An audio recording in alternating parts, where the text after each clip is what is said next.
ഇന്ന് ഞാൻ നിങ്ങളെ കാണിച്ചു തരുന്നത് എണ്ണപ്പത്തിരിയും അതോടൊപ്പം തന്നെ അതിൻ്റെ കൂട്ടത്തിൽ കഴിക്കാൻ പറ്റുന്ന വളരെ എളുപ്പത്തിൽ ഉണ്ടാക്കാൻ പറ്റുന്ന ഒരു കറിയും കൂടിയാണ്. അതെങ്ങനെയാണ് ഉണ്ടാക്കുന്നതെന്ന് നമുക്ക് നോക്കാം. അതിനായിട്ട് ഞാൻ ഒരു പാത്രത്തിലേക്ക് ഒരു 3 ടേബിൾ സ്പൂൺ തൈരാണ് ആദ്യമായിട്ട് എടുക്കുന്നത്. ഒത്തിരി പുളിയില്ലാത്ത തൈരായിരിക്കണം. അതിനുശേഷം അതിലേക്ക് ഒരു ടേബിൾ സ്പൂൺ പഞ്ചസാര ഇട്ട് കൊടുത്തു. രണ്ടും കൂടി ഒന്ന് ഇളക്കി യോജിപ്പിച്ച് ആ പഞ്ചസാരയൊക്കെ നമുക്കൊന്ന് ആ തൈരിൽ അരിഞ്ഞ് കിട്ടണം. അതിനായിട്ടൊന്ന് നന്നായിട്ട് ഇളക്കി യോജിപ്പിച്ച് കൊടുക്കാം. നമ്മളിത് എണ്ണപ്പത്തിരി ഉണ്ടാക്കുന്നത് ഗോതമ്പ് പൊടി ചേർത്തിട്ടാണ്.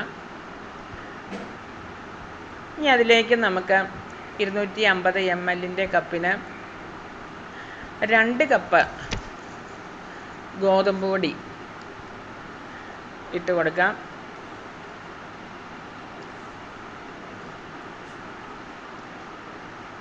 ഇപ്പം ഞാൻ 2 കപ്പ് ഗോതമ്പ് പൊടി ഇട്ട് കൊടുത്തിട്ടുണ്ട്.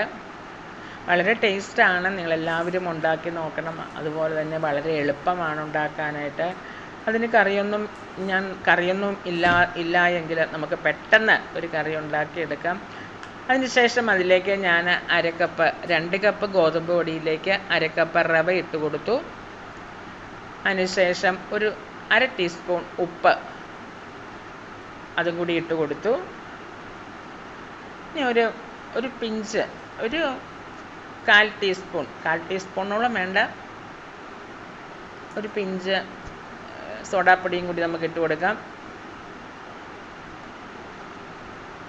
അതിനുശേഷം നമുക്ക് അതെല്ലാം കൂടി ഒന്ന് യോജിപ്പിച്ചെടുക്കാം.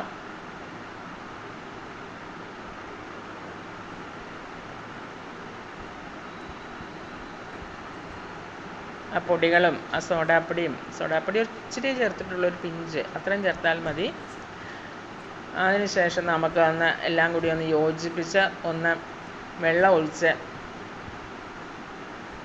ഒന്ന് കലക്കിയെടുക്കാം. വെള്ളത്തിൻ്റെ അളവ് പറയുകയാണെങ്കിൽ ഞാൻ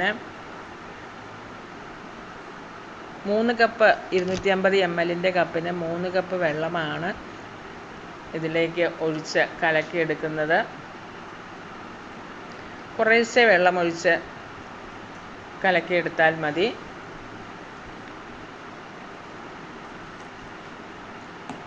നമ്മൾ ദോശമാവൊക്കെ കലക്കുന്ന ആ ഒരു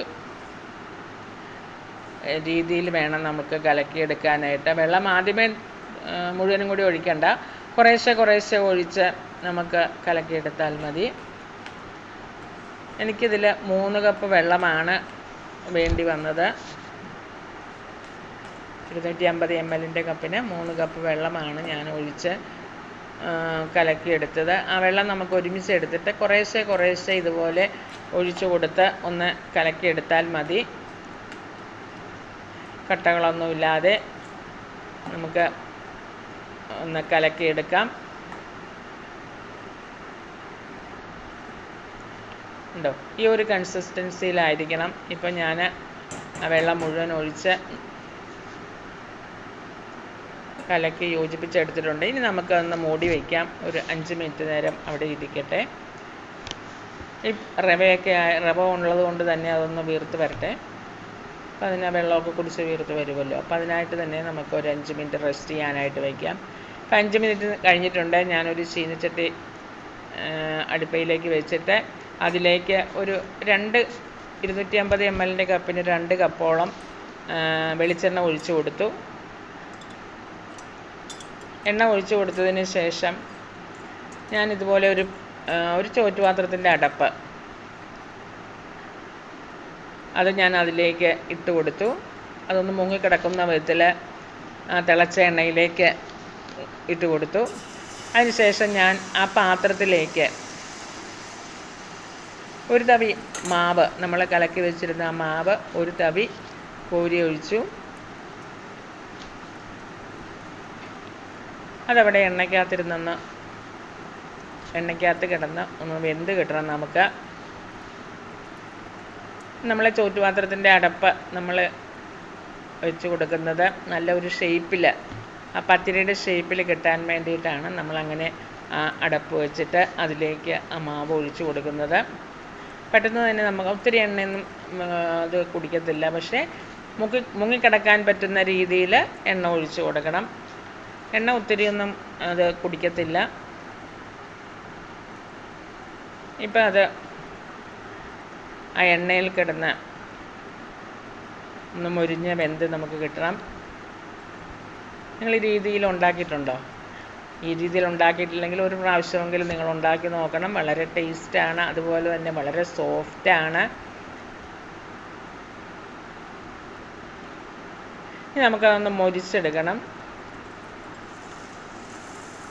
ആ പാത്രത്തിൽ കിടന്ന് തന്നെ ആ എണ്ണയിൽ നമുക്കത് മൊരിഞ്ഞ് കിട്ടും.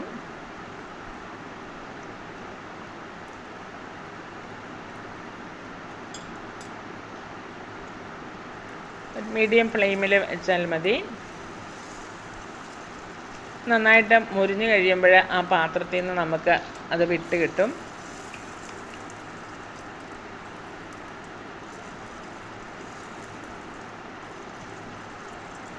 നന്നായിട്ട് അടിഭാഗമൊക്കെ നന്നായിട്ട് മൊരിഞ്ഞതിന് ശേഷം മാത്രമേ നമുക്ക് അതിനകത്തുനിന്ന് വിട്ട് കിട്ടത്തുള്ളൂ. ഇപ്പോൾ പതുക്കെ പതുക്കെ അത് വിട്ട് വരുന്നുണ്ട് ഉണ്ടോ. ഇപ്പോൾ നമുക്കത് വിട്ട് കിട്ടിയിട്ടുണ്ട്. ഒന്നും കൂടി മുകൾ ഭാഗം ഒന്നും കൂടി മൊരിഞ്ഞ് കിട്ടാൻ വേണ്ടി ഞാൻ ഒന്നും കൂടി ഇട്ടു.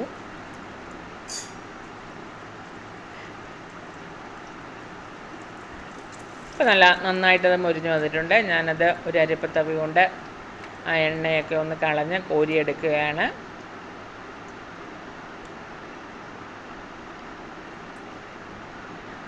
നമ്മുടെ എണ്ണപ്പത്തിരി ഇവിടെ റെഡി ആയിട്ടുണ്ട്.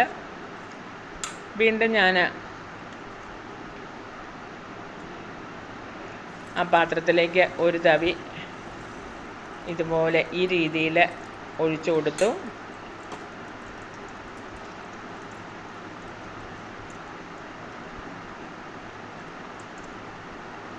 നമുക്ക് ആ എണ്ണയിൽ കിടന്ന് ഒന്ന് വെന്ത് മുരിഞ്ഞ് കിട്ടണം നമ്മളുടെ പത്തിരി. ഒരു 5 മിനിറ്റ് 5 മിനിറ്റ് കഴിയുമ്പോൾ നമ്മളുടെ പത്തിരി ആ പാത്രത്തിൽ നിന്നും നമുക്ക് വിട്ട് കിട്ടും. അതിൻ്റെ അടിഭാഗം മൊരിഞ്ഞ്, അതുപോലെ തന്നെ അതിൻ്റെ മുകൾ ഭാഗവും, നമ്മൾ എണ്ണയിൽ മുങ്ങിയാണല്ലോ കിടക്കുന്നത്, അതുപോലെ തന്നെ മുകൾ ഭാഗവും വെന്ത് അടിഭാഗവും വെന്ത് അത് മൊരിഞ്ഞ് കഴിയുമ്പോൾ നമ്മൾക്ക് ആ പാത്രത്തിൽ നിന്നും വിട്ട് കിട്ടും. അത്രയും നേരം നമ്മൾ ഇച്ചിരി നേരം നമ്മൾ ഒന്ന് വെയിറ്റ് ചെയ്യണം. ഒന്ന് വെന്ത് വരണമല്ലോ, വെന്ത് മുരിഞ്ഞൊക്കെ വരണമല്ലോ. നമുക്ക് എണ്ണയിലിങ്ങനെ മുങ്ങിക്കിടക്കണമെന്നേ ഉള്ളൂ, ഒത്തിരി എണ്ണ കുടിക്കത്തൊന്നുമില്ല. ബാക്കി എണ്ണ നമുക്ക് വെച്ചിട്ട് പിന്നെ വീണ്ടും ചൂടാക്കി നമ്മൾ ഉപയോഗിക്കരുത്. അത് നമ്മൾക്ക് കറികൾക്കൊക്കെ ഒഴിച്ചു കൊടുക്കാം, മുകളിൽ ഒന്ന് ഒഴിച്ചു കൊടുക്കാം. അല്ലാതെ രണ്ടാമത് ചൂടാക്കി നമ്മളൊന്നും ഉണ്ടാക്കാൻ നോക്കരുത്. നമ്മളിതുപോലെ വറുത്ത എണ്ണ നമ്മൾ മൂടി വെച്ചിട്ട് നമ്മൾ അവിയലുണ്ടാക്കുമ്പോഴോ അല്ലെങ്കിൽ മീൻ കറി വെച്ച് കഴിയുമ്പോൾ അതിൻ്റെ മുകളിലൊന്ന് ഒഴിച്ചു കൊടുക്കാം, അങ്ങനെ ഉപയോഗിക്കാം. അതും പാത്രത്തിൽ നിന്ന് വിട്ട് പോകുന്ന വെന്ത് നമുക്ക് കിട്ടിയിട്ടുണ്ട്. ഞാൻ എൻ്റെ എണ്ണയൊക്കെ ഒട്ടും എണ്ണ ഉണ്ടാകത്തില്ല, വളരെ സോഫ്റ്റും ആയിരിക്കും. അങ്ങനെ നമ്മൾ ഉണ്ടോ ഈ രീതിയിൽ നമുക്ക് ഉണ്ടാക്കിയെടുക്കാം. വീണ്ടും ആ പാത്രം ഒന്ന് ജസ്റ്റ്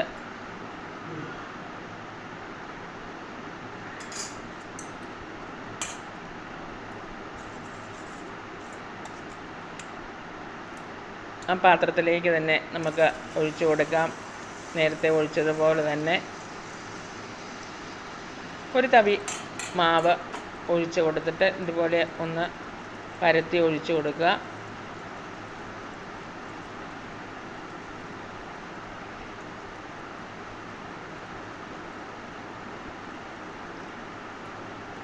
ഇതുപോലെ നമുക്ക് നേരത്തതുപോലെ തന്നെ അത് വെന്ത് വരുമ്പോൾ നമ്മൾക്ക് വിട്ട് കിട്ടും. അങ്ങനെ ഞാൻ എല്ലാം ഉണ്ടാക്കിയെടുത്തു.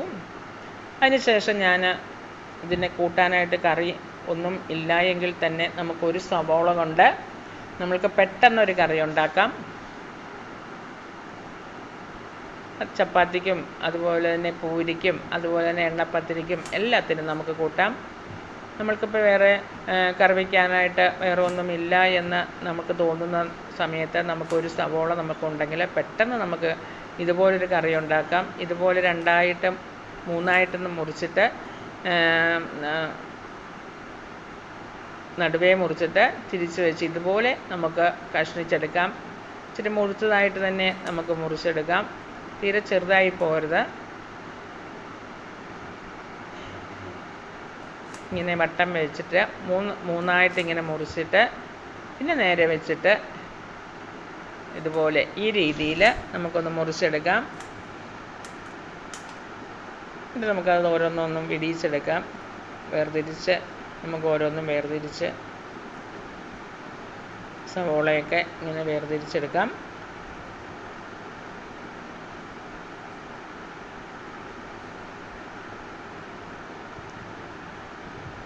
അപ്പം നമ്മൾ ആ സവോള ഇതുപോലെ ഈ രീതിയിൽ അരിഞ്ഞെടുത്ത് അതൊന്ന് വേർതിരിച്ച് ഒന്ന് മേലിൽ നിന്നൊക്കെ വേർതിരിച്ചെടുത്ത് സെപ്പറേറ്റ് ആക്കി ഇട്ടിട്ടുണ്ട്.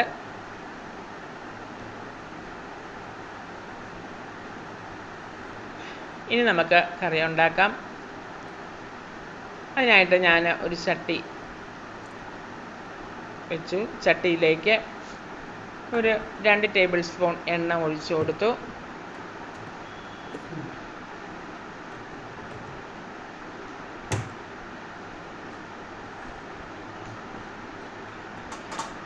എണ്ണയൊന്ന് ചൂടായി വരുമ്പോൾ നമ്മൾക്ക്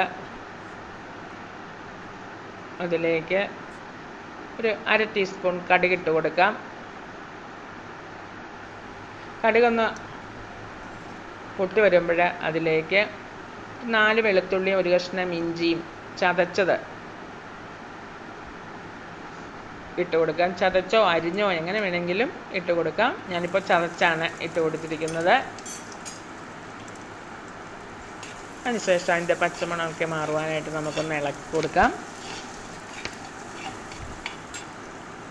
അതിനോടൊപ്പം തന്നെ നമ്മൾ നേരത്തെ അരിഞ്ഞു വെച്ചിരിക്കുന്ന സവോള അതും കൂടി ഇട്ട് കൊടുക്കാം.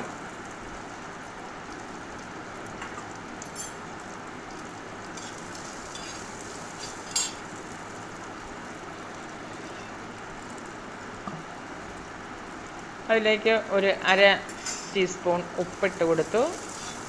അത് നമുക്ക് നന്നായിട്ടൊന്ന് ഇളക്കി ഇത്തിരി ഗോൾഡൻ കളറൊന്നും ആകണ്ട, ഒന്ന് വാടി കിട്ടിയാൽ മതി. നമുക്ക് 2 തണ്ട് വേപ്പിലയും കൂടി ഇട്ടു. എല്ലാം കൂടി ഒന്ന് ഇളക്കി യോജിപ്പിച്ച് നമുക്കൊന്ന് വേവിച്ചെടുക്കാം.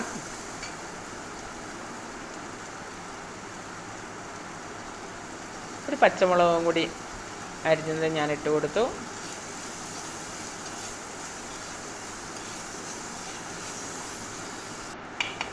നമ്മുടെ സവോളയും പച്ചമുളകും വേപ്പിലയൊക്കെ ഒന്ന് വാടി വന്നിട്ടുണ്ട്. ഇതുപോലെ ആയാൽ മതി. ഒത്തിരി ഗോൾഡൻ കളറൊന്നും ആകണ്ട, ഒത്തിരി അങ്ങ്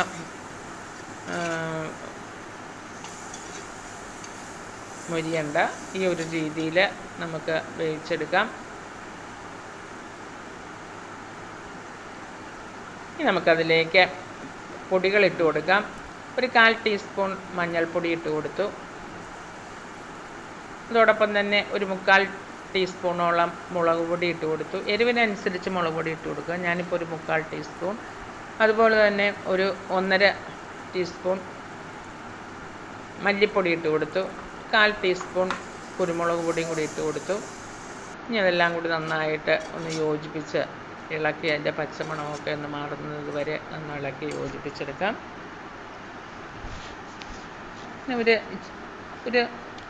ഒരു നുള്ള കായം കൂടി ഇട്ട് കൊടുത്തു. കായപ്പൊടിയാണ് ഇട്ട് കൊടുത്തത്. അതും കൂടി ഇട്ട് ഒന്ന് ഇളക്കി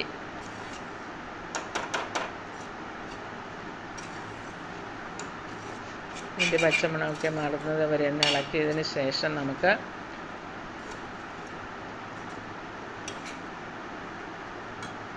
അതിലേക്ക് കുറച്ച് വാളംപുളി പിഴിഞ്ഞ വെള്ളമാണിത്. ഒത്തിരി പുളി കൂടി പോകരുത്, കുറച്ച് വാളംപുളി, കുറച്ച് വാളംപുളി എടുത്ത് നന്നായിട്ട് വെള്ളത്തിൽ പിഴിഞ്ഞ് എടുത്തതാണത്. അതും കൂടി ഒഴിച്ചു കൊടുത്തു.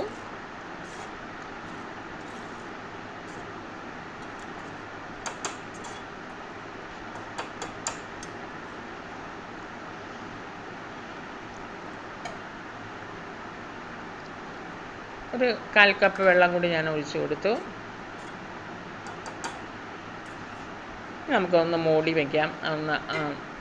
ഒന്നെല്ലാം ഉപ്പും പുളിയൊക്കെ ഒന്ന് പിടിക്കട്ടെ.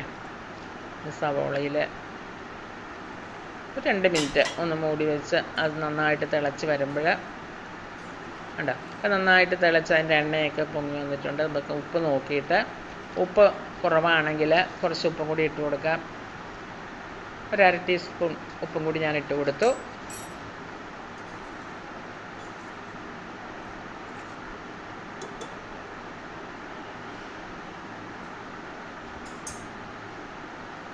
നമ്മുടെ കറി ഒന്ന് കുറുകി കിട്ടാൻ വേണ്ടിയിട്ട് 1 ടേബിൾ സ്പൂൺ അരിപ്പൊടി ഇതുപോലെ വെള്ളത്തിൽ കലക്കിയതോ കോൺഫ്ലവർ കലക്കിയതോ, ഞാനിപ്പോൾ 1 ടേബിൾ സ്പൂൺ കോൺഫ്ലവറാണ് ഒരു 1/2 കപ്പ് വെള്ളത്തിൽ കലക്കിയെടുത്തത്.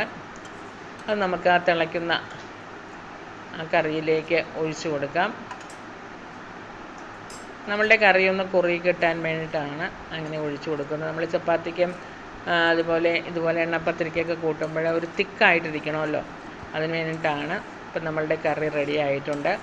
വേറെ ഒന്നും നമ്മൾക്ക് കറി വയ്ക്കാൻ നമ്മളുടെ വീട്ടിലില്ല എന്ന് നമുക്ക് തോന്നുകയാണെങ്കിൽ പെട്ടെന്ന് നമുക്കൊരു കറി ഉണ്ടാക്കാൻ പറ്റുന്ന, ഒരു സവോള മതി ഉണ്ടാക്കാൻ പറ്റുന്ന ഒരു രീതിയാണിത്. അങ്ങനെ ഞാനിത് കറി ഉണ്ടാക്കി, എണ്ണപ്പത്തിരിക്കൊരു കറിയായി. ഇങ്ങനെ നമ്മുടെ കറി റെഡി ആയിട്ടുണ്ട്. ഇത്രയേ ഉള്ളൂ, പെട്ടെന്ന് ആയില്ലേ? ഒരു സവോള കൊണ്ട് പെട്ടെന്നൊരു കറി.